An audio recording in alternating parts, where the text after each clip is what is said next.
मित्रांनो, तुम्हाला माहिती आहे पनवेलमधल्या या कॅफेमध्ये रिसेंटली एक धमाकेदार ऑफर सुरू झाली आहे. 299च्या बिलावर ह्यामधल्या एका चीटमध्ये तुम्हाला 5% पासून 50% पर्यंत ऑफ मिळू शकतं. काही चीट्समध्ये तर तुम्हाला फ्री कोल्ड कॉफी पण मिळू शकते. भारी ना?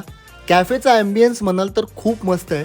तुम्ही बर्थडे पार्टी सोबतच तुमच्या फ्रेंड्स, पार्टनर आणि फॅमिली सोबत इथं एक मस्त क्वालिटी टाइम स्पेंड करू शकता. मग काय, मेन्यू चेकआउट केला आणि ऑर्डर केला ह्यांचा स्पायसी पनीर बर्गर, चिकन टिक्का ग्रिल सँडविच, एक्झॉटिक चीझी नाचोस ज्यामध्ये भरभरून चीज टाकलं होतं, स्पायसी ग्वावा मोइतो आणि किटकॅट फ्रिक शेक. मला प्रचंड भूक लागली होती, त्यामुळे मी जसा सँडविचचा पहिला बाईट घेतला तसा नेहमीप्रमाणे फूड एन्जॉय करण्याच्या नादामध्ये मी माझं अर्ध तोंड बरबटवून टाकलं. हा पण सँडविचमधल्या चिकनचं स्टफिंग आणि चव मात्र कमाल होती. त्यात हा लोडेड फ्रिक शेक इतका हेवी होता की ह्या एकामध्येच माझं पोट टाईट झालं होतं. पण हा इतका डिलिशियस होता ना, तुम्ही कधी आलात